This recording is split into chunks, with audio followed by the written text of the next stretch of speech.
Who of you want to do things right? To keep up with keeping your lives tight. Tight as in being right with the truth of true insight. Who of you want to do things right? Who of you want to truly succeed in attaining all in that which is your need? To be heard by the real answerer of all deeds, the true hero of all whom pleads. Who of you really want to bow down to the true King of Kings commanding the crown? To worship the one that ever rules alone, commanding everything of creation from the seat of its throne. Good evening, welcome to an I-Had moment, the calm before the storm, and the host minister A.H.A.D. With me today, we have the messenger prophet of A.H.A.D, Lord Holy Apostle Dean, my co-host, Brother Fakir Abdulaziz, those in our studio audience, and those watching this program, may Ease's peace and other blessings be within about everyone's presence. I want to thank everybody for joining with us. It's always a pleasure sitting with the messenger of A.H.A.D, conversing about A.H.A.D's wisdom. One thing we're going to discuss this evening is concerning many signs of A.H.A.D, but one of the things we're going to discuss is how A.H.A.D says in his book, be hard against the disbelievers and soft with the believers. And many people, of religion in general, they're hard against other people outside of themselves when Allah speak about this verse in particular. And never hard against that disbeliever within oneself or the one that they're calling people to write to or people to be on point on. So it's easy to become misguided off the path by looking outwardly instead of taking what Allah sent down of his words to oneself first and personally and take it close to home. Allah, this is a saying that they say charity begins at home. And home is, people say, where the heart is or where, but they never go to investigate their own house to get it in order or clean it out. But they readily to go out to everybody else's household and charge them, be on them, judge them many times, many situations. And in that, do themselves an injustice and maybe other people. They try to intend to do good, intend in other words to have a reverse effect on many people, have a hurting, a harmful, damaging effect on people. So with that, we're going to discuss that and anything that was thrown in this pot. Yeah. On the apostle. Okay. Let me just clear something up because I respect your subject and everything, but your expression, if you can hear it, just as well, you can agree with disagree. It was like he was talking about two different things at one time. Okay. He was saying about dealing with the disbelievers and the believers as far as being hard with them, or soft with them. But then at the same time, you're talking about the disbelievers in yourself and the believer in yourself, and then going out from yourself. So I don't want the people to be confused because I understand what you're talking about, but you're talking about on 2-3 different levels. You gotta stay on one level at a time. So what floor we on? First floor right now. We're talking the first floor. People generalizations about people outside of themselves first. Okay. Then we people, being hard against other people of other faiths. All right. Okay, good. Okay, good. Now we cool. All right. What you want to say? Well, I was stricken when you don't take that self-inventory, which I believe you were talking about, looking into yourself. And, we're not talking about that level. We're talking about the first level. Yeah, the first floor. It might get back down to the first floor. I'm on my way back down the steps, but in doing so, if I may. Go ahead, you may. Because I thought this is where Idris was coming from, that he was, by taking care of purging that self, doing that aspect, you might be in the better position to be soft on the believers. Now you can be more understanding. Now you can be more of a listener to when you hearing someone else in there expressing what they believe or what they think that they understand. Now you can be a little more you're in a better position to be patient. Whether you agree with them or whether you don't agree with them. You can. All right, let's start at the basement. Okay.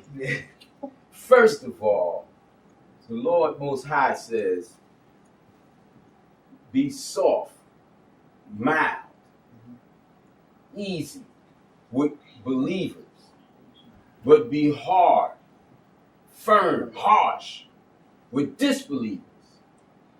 Now, brother, you understand that in terms of cleansing yourself, like what you said, and getting yourself elevated. Now that takes time, years, to come to that level. You understand? Whether you understand that in that light or not, it's for you to look at a person who claims to be a believer, and for you to soften yourself up so that you may communicate with that person and maybe gain some wisdom from that person. Or if you find them astray in their understanding, which is a misunderstanding, then if you believe they are believers, then you believe that they are trying to be right. So it is your duty to help them, not to cut their head off, but to help them get right on the path. Now, what we have in that word itself came directly out of the Holy Quran. I never seen it in the Bible. No, Or the Vedas or any place else. But with it coming directly from the Holy Quran, my question is, why is it that Muslims of Islam act as though that don't exist on a large scale? Why they act like that don't exist? Why is it that different schools, people in different schools of thought can fight in war against one another?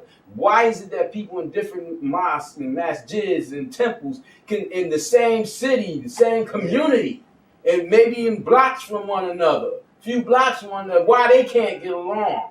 Why they have the negativity? Oh, what masjid you go to? You see? Because who do we believe in and who do we follow? Do we follow the masjid? Do we follow the imam of the masjid? The sheikh or the spiritual guide? Do we follow the people of the masjid? Do we follow the Holy Quran? Do we follow Muhammad? Do we follow Allah? See, it's impossible for us to follow a building. It's not right for us to follow the people. It's a great misunderstanding to try to follow the imam or any other kind of the sheikh or the spiritual guide.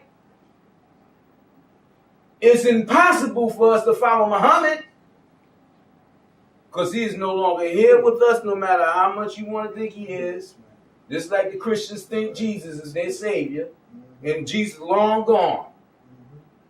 The only thing we can follow is Allah by its words, which are laid out in writing in the Holy Quran, that was delivered by its messengers. So we are to follow Allah. What do you believe in? It's supposed to be Allah. What is your religion? The religion of Allah. But we got all these other things that we didn't add it in, like spicing up the food so much we can't taste the food now. We taste the spice.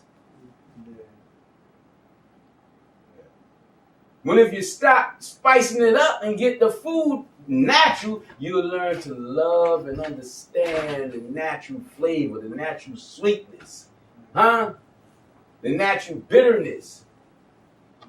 You understand? Because there's blessing in both. Pretty easy. Now taking back what Allah said in His word. When the people of Moses, Allah took the people out of bondage in Egypt, and Allah carried them through the wilderness and fed them the manna and the quail. And then the people questioned Moses.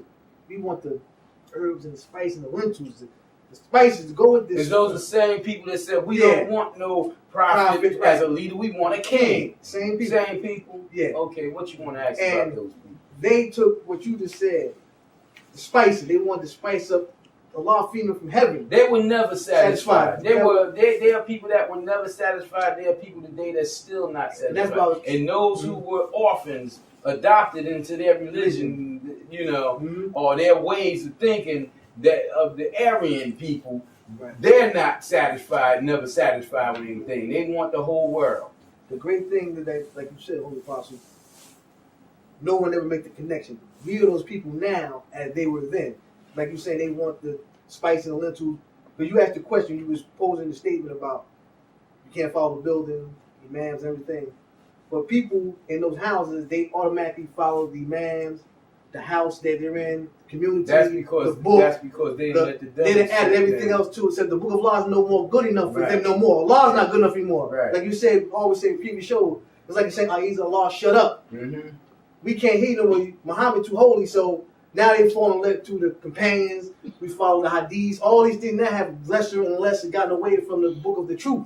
And that's what they settle for. It's like the settlement of the things. I wonder why. I had a sign today. I had a picture that some people put up for me in storage. Picture of the Kaaba, the door of the Kaaba. Beautiful picture. And it was so destroyed, so damaged. I looked at that and I said, a believer could not have possibly did this just for what this symbolized. Even though it's a picture, very expensive picture as a matter of fact, to look at it and to not handle it with care and thought and concern about Allah, they couldn't have been a believer. I don't care what they call themselves, but whoever put that down, whoever put it and put in a situation where it could become destroyed like that, and then delivered it back to me in the condition that it was in, it couldn't have been a believer. Because I know myself as a believer, I fear and respect A.H.A.D so much that I would not tamper with its people, with its words, its books, its temples. I would be afraid to. Too fearful in respect of it. You know, and because I honor it, I know what the Kaaba stand for. Just because it has taken its grace off the people who circumambulated or call themselves the protectors of it, I should say, don't mean that it has taken its grace off of the actual building and its purpose. Right. It has moved its center away from that to somewhere else on earth now, where it's sending this new covenant down. But it's still, I mean, if you seen something of Shiloh, you wouldn't destroy it. Right. You'd still honor Allah in that. Right. You know? So, you know, these are the types of things that happen with people who are not responsive to Allah. They don't truly believe. They don't have the level of belief and faith and fear and understanding that they need to have. And these are the same kinds of people who would look at Allah's words and then put them words behind their back and go their own way. Right. That's why we have people who come out treating other believers, people who claim belief, harsh because they don't follow exactly in their way, their shoes, like they supposed to be followed. And then when it comes to people they know that are straight up disbelievers, they become their companions, their friends, their lovers, their secret admirers and secret, you know, whatever. And they never treat them harsh. I have actually witnessed Muslims refusing to give other Muslims the greetings of salam and turn to disbelievers and say, hey, how you doing? And the disbelievers, yeah, how you doing? Good day, yeah, all right, goodbye, yeah, bye. And turn to the other believers and you know, and somebody say, Salaam alaikum, they say, wa alaikum. That's going exactly against the Holy Quran. Who are you to judge and say somebody is a greater believer than you, or lesser believer than you? Some of us judge others as to be greater or lesser, and we be judging astray. We be judged astray for judging like that because we don't know that, and that takes us to what we talked about last week about the judgment thing. Right. Allah would be displeased with us if we don't make judgments. But our judgment should be to let it judge for us. We should judge ourselves incapable of making the right judgment, and that it is the best judge. so that we should turn our judgments to it. Huh? And we should never, ever look to judge a person from face value. Because we don't know what's going on. I've had many people call me all kinds of names and say I'm a disbeliever and astaghfirullah, I'm, deluded and I'm really lost and astray, and these people was exactly what they were saying I was. Right. Or worse. You understand? And with that, I didn't even argue with them. Years ago, I used to argue and get filled up. Like the sister asked about somebody saying something to you, and you know they wrong. Is it wrong for you not to say anything? It depends on what the situation is. If you can't get through to them people, why waste your time? A.H.A.D itself will give you the righteous answer, and if you keep on asking, it's going to give you the answer you want to hear. And then when you go to the throne of A.H.A.D and say, well, you said I could do this, that. Yes, after you refuse to do what I said you could do, you should do, or you was commanded to do. Yes, I said you could do that. But I did not say that I would not judge you astray for doing it. For doing it right. You mentioned to us, and you mentioned judgment, Holy Apostle, how the Quran itself is a book of judgment. It's a book of judgment. How everything that is already needed for man is there. Yes. For guidance. Yes. But like you said, people put Allah's word behind it. I'm a guy my own way. You're the captain of your own shit that the world call people to now. Right. You have your own destiny. Right. You follow away, and everybody do their thing. Lord, you asked pose a question as to why would people do that. It came to me the thought that why would people want to put the A.H.A.D's words behind their back is because they want to be A.H.A.D. They are the ones that want to be praised. They ownership and everything. Years ago, I would have said, nah, man. No, they don't want to be A.H.A.D. They just want to be gods. But yeah, they want to be A.H.A.D. They want to be more than A.H.A.D. They want to be more than the Lord El. You got some people running around talking about they're the creators of themselves. And they really believe they created themselves. They believe they created themselves from their own thought, formed themselves in this life. And they feel that they can recreate themselves in this life. And some go so far as to say that they thought of themselves before they was born and caused themselves to be born inside their mother's womb.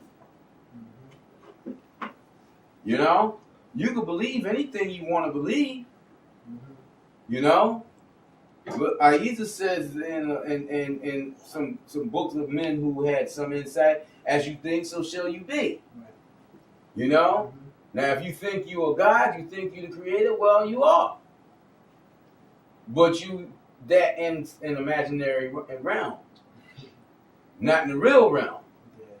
You may be looked upon as being insane, which many people tried to say that I was insane for saying I was the Lord's messenger. Why must I be insane? I understand their judgments came because you had so many false prophets that came before me, but then the Lord said He would send many false prophets, allow many false prophets in this day and time. Yes, He did. Most of mankind will be servants of the devil. You have many false preachers, and we got them, and they're great charlatans. Some are so sharp, and those who know the book the best are those who are the most deceitful. I had people mention, especially out there, in the world of television and stars, how they say these people reinvent themselves. This artist, and they believe that. Yeah, and come back now they're the same person. They're just the language. Yeah. How about the guy who changed from being a Democrat and becoming a Republican because he didn't like some bill that was on the table that the president went with? Right. So now he's a Republican. No, you're still the same person that you was. That's why I say they all in the same club. Yeah. Democrat, Republican, divide and conquer. They've divided the states so they conquer the people. That's right. And they keep the presidency divided so the people can stay in confusion. Mm-hmm. Huh? One term, one party, one term. Just like when somebody go to their lawmakers and say, look, these insurance companies is doing this, that, and the other. You got to do something about them. Say, yes, we gonna do something. But the people don't know that they getting paid from the insurance companies for what they doing. So why would you go and fight for me to stop you from paying me for him suffering? We know from the very beginning that the people gonna have to pay, and we gonna get paid for them paying you. Exactly. But the people so foolish, they let their enemies be their leaders, and then go to their enemies with their complaints. And don't realize that their enemies are their enemies because they bought into the system. Yeah. I had a conversation with an individual on that same topic. They were talking about this congressman now who's taking a step down for the moment, Rango. And they would say, I can understand how he didn't pay his tax. I said, you gotta understand this game that they run on people. He deal with these people, and whether they're lobbyists, front people, they go on these vacations. I said, what do you think most business is done? It's not done in the boardroom. Golf clubs, vacation. By the way, we got this bill we want you on the table as we talking. And I said, that's how they get caught all the time. But what their mistake is, they're so comfortable in the cookie jar. Right. He ain't know how to put his hand out. So now he's caught for the taxes and taking monies for these different vacation trips. Oh, well, that's how they get them. Well, they, let me say, that's a black man, African American. Well, yeah, that was the. Don't you know they got to take him down? Then the law saying in this day and time the stars will fall. Yes, isn't Congressman Rango a star in politics? Oh yeah. And aren't they going after other black African American politicians in the time when they got a so-called African American up there in the presidency? They gonna take a lot of them out. Let me tell you something. Like they say, a zebra never changes its stripes, or a tiger never changes its stripes, or whatever. Right. That's the way it is with the gin at the top. They never change. And why do you think the president come into the office telling the common folk what he was doing for the first year or so? Everything he did, he was telling them in an apologetic way. I'm doing this, I'm doing that, I'm doing that. Like he's reporting to the people. What president did that? And then when he apologized to this racist up in Connecticut, what president ever did that? And then turn around and blast some African Americans he never apologized to. Right. Huh? Because his bosses, he know them. That's right. In ways we don't. You understand? Yes, sir. Now we living in a trial state as it is to be anything other than an antichrist. Right. If you're an antichrist, you're safe in this society. But if you are of what Jesus was of, and what Muhammad was of, and what Moses and Abraham was and Israel was of, then you're in trouble in this society. And people don't understand that, and they think that Muhammad was different from Jesus and Moses and the rest of the prophets. They think that. And they believe that the teachings were different. And they don't realize they were the same. That's right. It was just some practice, some customs that Allah let him, that they bend in orders. Okay. Right. In other words, talking about certain things like numbers of times of prayer a day. Right. And certain ways to be that maybe it hadn't told them before. Right. It mentioned to Muhammad's people a lot about the people of the book before them. Right. But it didn't do that with Jesus and Moses because they wasn't dealing with the people of the book before them so much so. Right. They didn't have that same problem. Allah addressed the situations, the issues, the problems of the people. Right. And that's what looked different. And because the laws and the orders were the laws from before, and the people had taken up the ways of the devil, thinking that they had what Jesus had brought down, or what Moses or what Joseph, not Joseph, but Israel had followed, even Joseph, they were lost to think that Muhammad was different. When he was another delivery man. That's all prophets are. They deliver Allah's words. They use as tools of delivery. Huh? If your postman come by and he's real skinny, are you going to appreciate him better than the fat one? You don't care. You looking at the mail. Why is it that the people can't look at the words of the Lord and take that verbatim, and they got to look at the prophets, the delivery men? You know? And that's what's much of the division going on today. Like he's talking about now, they have divided religions and the sex and all these other things now. Is that the common And trick? who's the best, right? Cause the people to look at the prophets instead of Well, you know, if you follow the devil, it's gonna always point you to things that you can have a discussion about, a disagreement about. See, it's not gonna point you to Allah because you can't have a disagreement about Allah. But it can point you to Allah's messengers. And if that ain't good enough, it's gonna tell you that Allah's messengers is all that you need. That you don't need Allah. You got the messenger, you don't need Allah. You got the book, you don't need the Lord no more. You got this, you don't need Allah. You got that, you don't need Allah. Yeah. And then you got billions of people running around here talking about Mary, Joseph, and Peter, and Paul. Huh? When Allah clearly said, don't make a distinction between any of my messengers. Make no distinction. But the world has debated now who's greater, Moses, Jesus, Muhammad. That's where they're at now. Like you said, it's where they are now in the world. And see, because there's so many of them, they just can't believe. They can't ever even imagine all of them going to hell. How can we possibly go to hell when we all agree? There's 6 billion Muslims on the planet, and we all got to be, like you said, the numbers here, we all got to be right. They talk about this planet is the only planet that's sin in the world. They used to say it's sin in creation, and this is the only planet that have life. Now they believe otherwise, thinking there got to be one out there. How about if there's 6 billion of them out there, and you just can't find it because the universes are so endless. They want people to think that they've gotten to the end of the galaxy. Where's the end of the galaxy at? Right. How do you know where the end of the galaxy at? Is your eyes so great that you can see one galaxy going on an axis different from another galaxy? You know, I mean, from a distance, you might be able to see some things and say, okay, this here seems like it's different. But when you get up there in it with your cameras going out in outer space, how can you? Do you think there's a line? Oh, there's the line right there. Like there's this city from that city. Yeah. The limit, you know, the city limits, like the universal limits. What about them not mentioning they lost telescopes and everything? I mean, satellites lost. They'll never say that. They went to where, right? They just said they never coming back. That's what they said. They look, yeah, not coming back. That's another way of saying I lost it.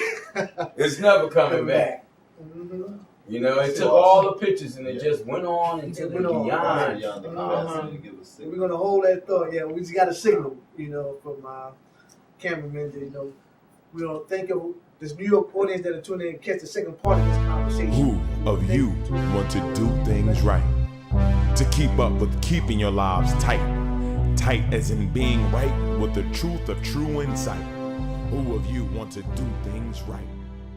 Who of you